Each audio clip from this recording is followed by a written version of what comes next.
Hello again, and welcome back with another lecture from organic chemistry. And it's always a pleasing to see you again watching this video. And please shoot me email or leave me a comment, and I will be happy to get back to you as soon as possible.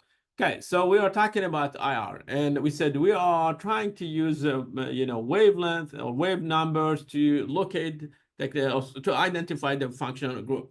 Anything the mess with the bond order is going to drop the wave number. And one thing that it can drop it is having a conjugated, like a functional group. What do I mean by conjugate?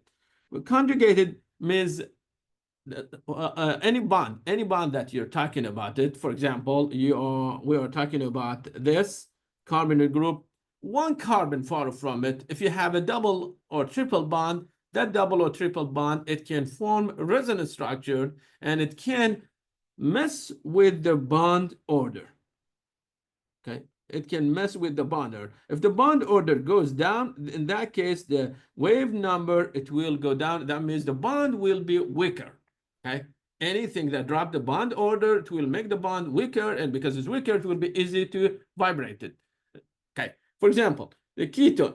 Ketone, you can draw two resonance structures for it. This is the first resonance structure, or you can take those two electrons and give them to oxygen. So we got two structures. Out of those two structures, 1/2, okay, the CO has double bond, and 1/2 or half is a single bond. So at least I can say 50% of the time, at least, is a double bond. Okay, and 50% is a single bond. Okay, so we are dealing with a bond that is not 100% double bond, but for sure is shorter than a single bond. Okay, for sure is a shorter than single bond. Now let's introduce one pi bond that is one carbon far from the functional group that I talked about it. This is our functional group. This is the carbon that we're talking about it. Okay, nothing changed until now. But now we have a pi bond there, okay? And we have a double bond. That double bond, it can share electrons with those with this carbon, okay? And make a double bond there. And then, okay, we're gonna take these two electrons and we give them to oxygen, okay? And that's gonna give us technically three structures. And if you look to them, one after the third, okay, one out of the third, you can see that carbon oxygen is double bond, and here single bond and single bond. Clearly, this one has more contribution because the formal charges are zeros, so that's going to be the major structure. Okay, the major structure. It doesn't mean the rest are not possible. They are possible. Okay, but my point is here is that the CO is neither double bond nor a single bond. It's something between double and single, okay? Between double and single. So it's similar to the previous case, but we have one more Lewis structure, Now check the frequency. Check the wave number. Wave number from 1720 went down to 1680. And why? Because of this pi bond. That is one carbon far from the carbonyl group. So having a neighbor pi bond will reduce the frequency, okay? And that pi bond we call conjugated, okay? Conjugated system technically. Okay, look this. Okay, so we said if we introduce one pi bond here, one pi bond there, that's gonna drop it to 1680. Okay, another one. We have an ester, and an ester it says 1740. And if you introduce just one, okay, one double bond, okay, close one carbon far from the carbonyl group, it will drop it by 30. So by 30, okay, by 30 went down, okay? So now the bond, I can say this bond got weaker. That bond got weaker. Okay, let's practice some example about it. Okay, what do we have here? We have three molecules, and those three molecules, I can say that all they have carbonyl group. Okay, let's zoom on them. we have carbon attached to oxygen, and this carbon, it has sp2 hybridization. So technically, I have C attached to oxygen. Okay, so I should look for a frequency, something around between 16 to 17 or 16 to 1800. So between 16 to 1800, I should see a peak for it. And where is that peak? This is the peak. Okay, that's gonna be CO, okay, double bond, okay, C double bond O. Okay, next, I have three compounds, and main difference between them. Okay, two of them, they have hydrogen that attach to a carbon with sp2 hybridization. So I have sp2 again hybridization there. Okay, and if you have a carbon attached to, hydrogen attached to a carbon with sp2 hybridization, you should see a peak for this, okay, for this bond somewhere around 3100. Okay, and I don't see it. Okay, I don't see it. So again, remember we said we are looking for a region higher than 1500. I saw one CO, and I see something here. And what's that? That's around 2900. That's belongs to hydrogen attached to a carbon, and that carbon, it has sp3 hybridization.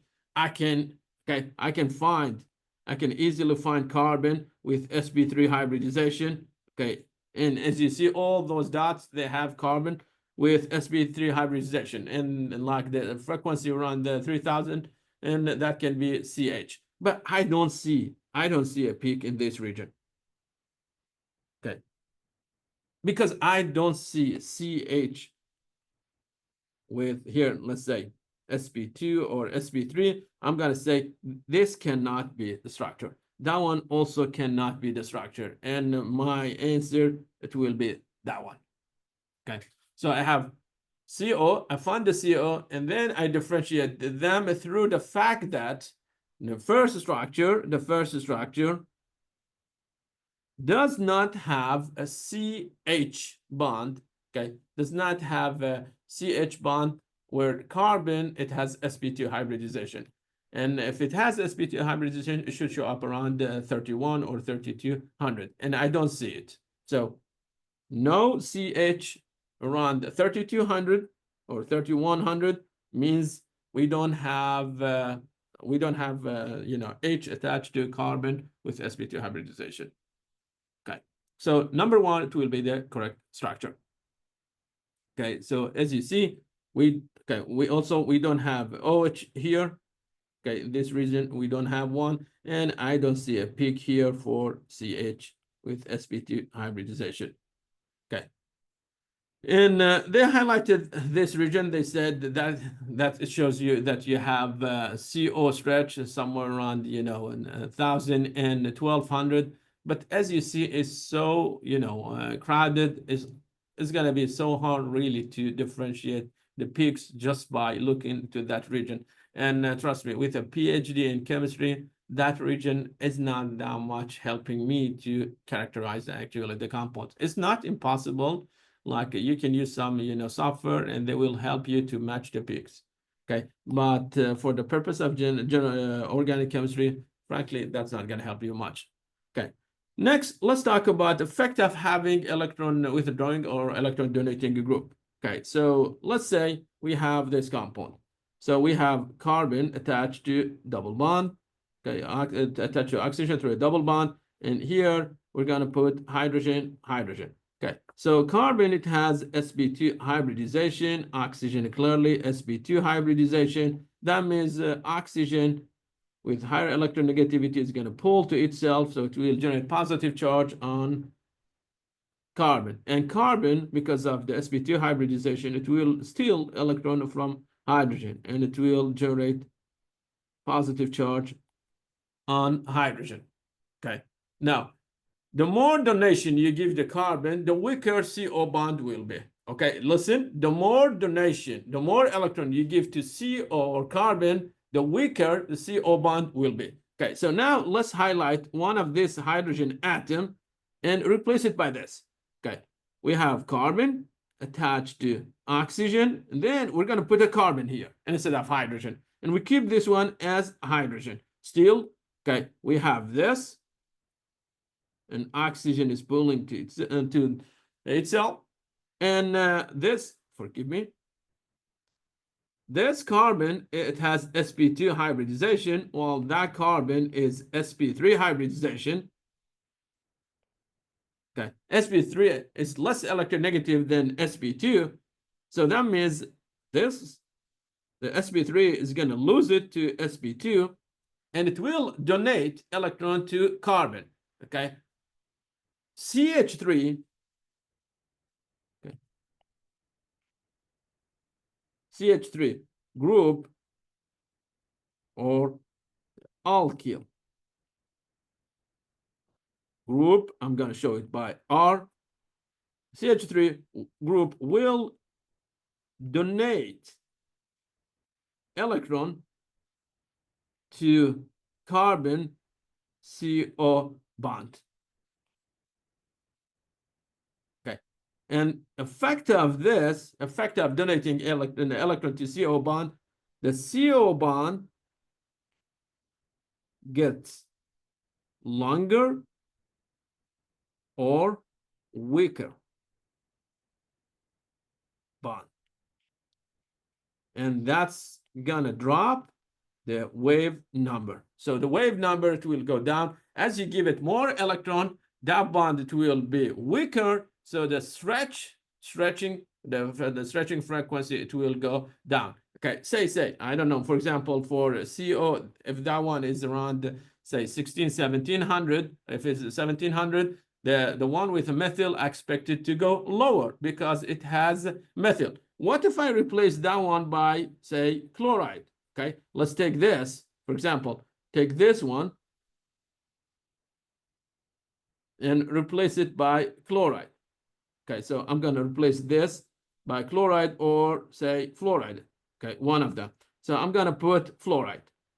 Fluoride has high electronegativity. Fluoride is going to pull to itself this time. Look to the direction of the, the vector. We changed it. Now it's coming to fluoride. Okay, it means the positive charge is going to go higher on carbon, and carbon, it will be short of electrons. So what will happen? The CO bond gets shorter. Means the wave number will go up. You need to spend higher energy to vibrate that bond. So I'm going to say between all of them, the one with the fluoride, okay, so let's copy this.